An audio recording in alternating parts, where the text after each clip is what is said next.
నమస్తే. Welcome to our channel. మన ఛానల్‌లో ఆధ్యాత్మికంగా కొన్ని విషయాలు మాట్లాడుతూ ఉంటారు. ఎప్పుడూ కూడా వాస్తవాలే మాట్లాడుతూ ఉంటారు. ఎన్నో విషయాలు మనకి అవగాహన కల్పిస్తూ ఉంటారు. భారతీయ శంకర పీఠం వ్యవస్థాపకులు తిరుపతి మూర్తి అవధాని గారు. ఈరోజు ఒక మంచి విషయం తెలుసుకోవాలనుకుంటున్నాం. చాలామంది అమ్మాయిల గురించే మాట్లాడుతూ ఉంటారండి ఎప్పుడూ కూడా.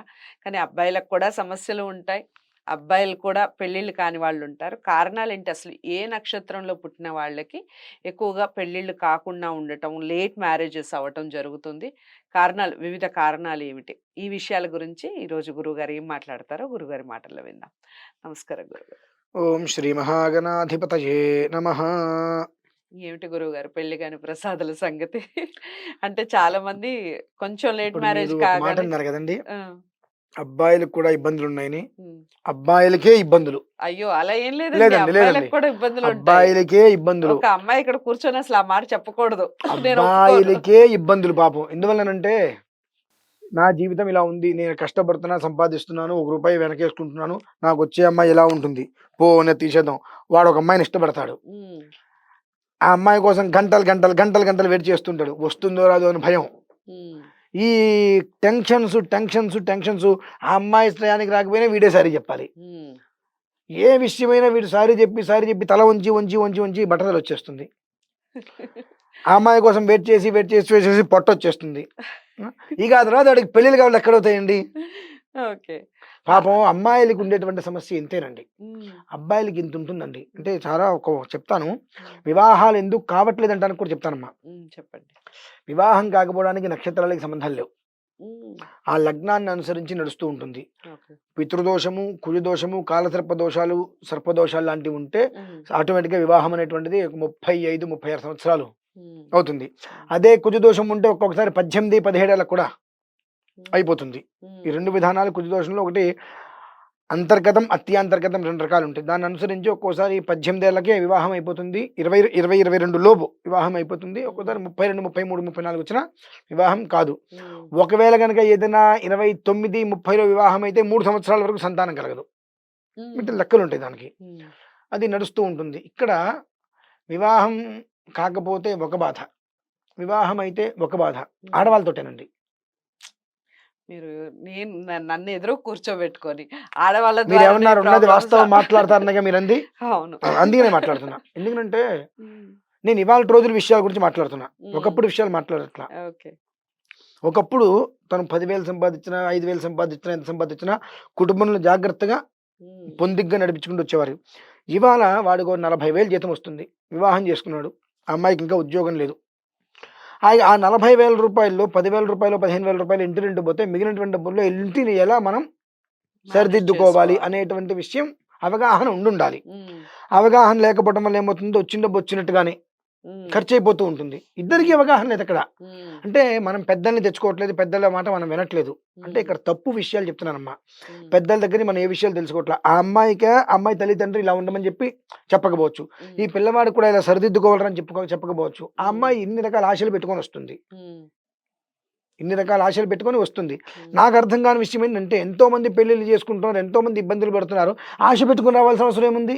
నా ఇంట్లో అమ్మ నాన్నలతో ఉంటున్నా. అక్కడ ఇంకొకతనితో వివాహం చేసుకొని భర్తతోటి ఉంటా. సో, నా ఇంట్లో అమ్మా నాన్న ఎలా కష్టపడుతున్నారో నేను చూస్తున్నా కదా! నా భర్త కూడా అలానే కష్టపడతాడు కదా! సో, వచ్చిన దాంట్లో అడ్జస్ట్ చేసుకోవాలి కదా! అని రావచ్చు కదా! హ్మ్. ఇన్ని తల నిండా ఇన్ని ఆశలు పెట్టుకొని వస్తుంది అనంటే మరి ఇతను అనుకుంటాడు నాకు వచ్చేటువంటి భార్య నన్ను చక్కగా ప్రేమగా చూసుకుంటుంది. ఇంట్లో నాకు వంట చేసి పెడుతుంది. మా అమ్మని నాన్నని చూసుకుంటుంది. ఇతను అనుకుంటాడు. ఇక్కడ 2 జరగట్లేదు కదా! హ్మ్. దీనివల్ల ఏమవుతుందంటే అమ్మా వివాహమయ్యి కూడా హ్మ్. ఎవరి జీవితాలు వాళ్ళు అనుభవిస్తున్నారు. ఈ కారణం చేత వివాహం చేసుకున్న ఒక 6 నెలలకో, సంవత్సరానికో డైవర్స్ ఇవ్వటమే కదా! విడిపోవటమే కదా!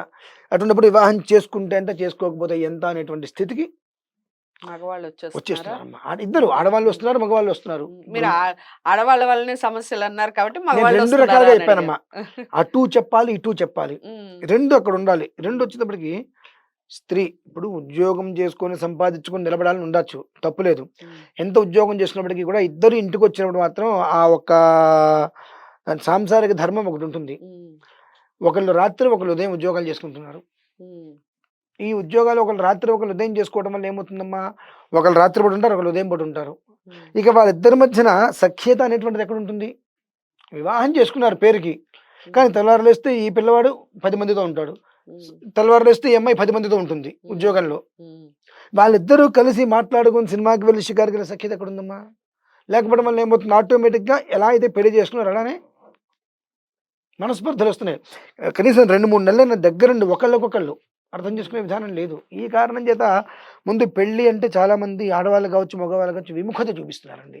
ఓకే. దోషాలనేటువంటిది 60% అయితే, ఉమ్, అయిన తర్వాత వచ్చేటువంటి ఇబ్బందులు ముందుగానే ఊహించుకొని ఉమ్, పెళ్లి చేసుకుంటే ఎంత, చేసుకోకపోతే ఎంత అని. ఉమ్, ఈ 2 వైపులా కూడా రూ. 1,00,000 జీతం వచ్చిందనుకో, ఆ 1,00,000తో పిల్లవాడు ఒక్కడే ఉద్యోగం చేస్తుంటే అమ్మాయి కుటుంబాన్ని జాగ్రత్తగా వచ్చే రూ. 1,00,000 ఉమ్, దాచుకొని జాగ్రత్తగా దాన్ని చేసుకోవచ్చు. ఇక్కడ లోకంలో ఏముంటుంది? "నువ్వు ఉద్యోగం చేయట్లేదా? ఆహా! నువ్వు ఉద్యోగం చేస్తే ఉమ్, 10 మంది గొప్పగా అంటున్నారు. ఉమ్, ఉద్యోగం చేయకపోతే 10 మంది ఆ మాట అంటున్నారు." ఆ ఆ ఉమ్, మాటనే 10 మందిలో ఏ ఒక్కళ్ళు నీకు హెల్ప్ చేయరుగా? ఉమ్, ఉమ్. మరి ఎవరో ఏదో అనుకుంటారు చెప్పి మన జీవితాన్ని మనం ఎందుకు వ్యర్థం చేసుకుంటున్నాం? ఓకే.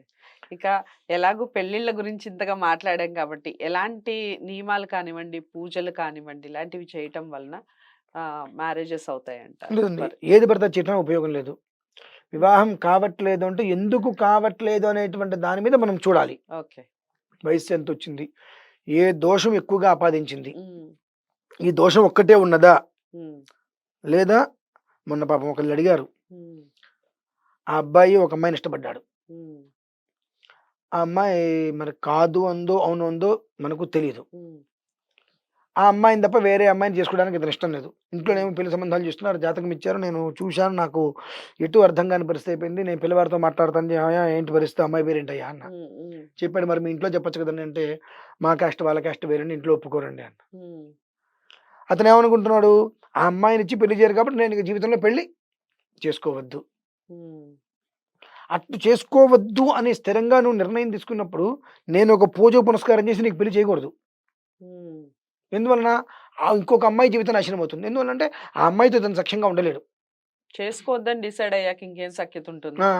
నేను ఏదో ఒక పూజ చేస్తా, ఏదో చేస్తాం, ఇద్దరిని అలాంటి పెళ్లి వాళ్ళు చేయిస్తాను. మీరన్నట్టుగా అలాంటి వాళ్ళు పెళ్లి చేసుకోకపోవడమే మంచిదండి. అనవసరం. నేనన్నా నేను చేసుకోవాలంటే నాకిష్టం లేదు. హ్మ్. ఒకవేళ మా నాన్నగారు ఒప్పుకుంటే నా అమ్మాయినే చేసుకుంటా. మా ఇంట్లో వాళ్ళు ఒప్పుకోరు. హ్మ్. కాబట్టి నేను చేసుకోనండి అన్నారు. మంచిది.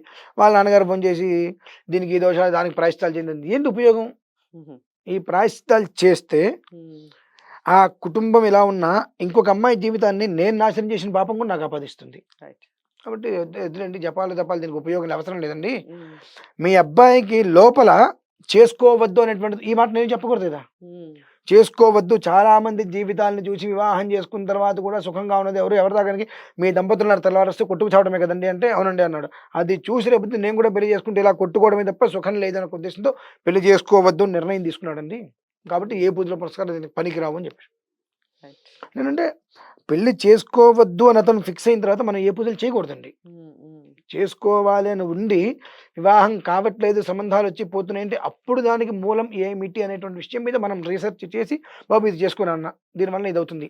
అయితే ఇప్పుడు మీరు ఆ సమయం వచ్చింది కాబట్టి చెప్తున్నాను. రేపు సుబ్రహ్మణ్య షష్ఠి ఉందండి. హ్మ్. వివాహం కావాలి అని ఒక ఉద్దేశ్యంతో ఉండి, వివాహం కాని వాళ్ళు ఎవరైతే ఉన్నారో, వారు సుబ్రహ్మణ్య షష్ఠి రోజు నాడు, ఆ సుబ్రహ్మణ్యేశ్వర స్వామి వారిని ప్రత్యేకంగా ఆరాధన గనక చేసుకోగలిగితే, హ్మ్. వివాహం అయ్యేటువంటి అవకాశాలు చాలా ఎక్కువగా ఉంటాయండి. ఓకే. మరో వీడియో చేద్దాం గురువుగారు సుబ్రహ్మణ్య షష్ఠి గురించి. తప్పకుండా అమ్మ. సో, మీరు చాలా అంటే చాలా చక్కగా వివరించారు. ముఖ్యంగా పెళ్లి కాని ప్రసాదాల గురించి చాలా చక్కటి మీరన్నారు వివరణ ఉషా, ఇచ్చారు. నేను ఎదురుగుండా కూర్చున్న ఆడవాళ్ళ గురించి మాట్లాడుతున్నారు అని చెప్పి. అవును. తప్పేముందమ్మా ఇక్కడ? ఓకే. అంటే చప్పట్లొస్తున్నాయి. ఇటు హ్మ్. ఇటు ఇటు ఊపితే వావ్! అంటే 2 చేతులు స్త్రీ, కలిస్తేనే పురుషుడు 2 అవుతుంది. కలిస్తేనే చప్పట్లొస్తాయి. లేదంటే ఓకే. ఉపయోగం లేదు. దాని గురించి నేను వివరించానమ్మా. ఓకే. చాలా చక్కటి వివరణ ఇచ్చారు. నమస్కారం.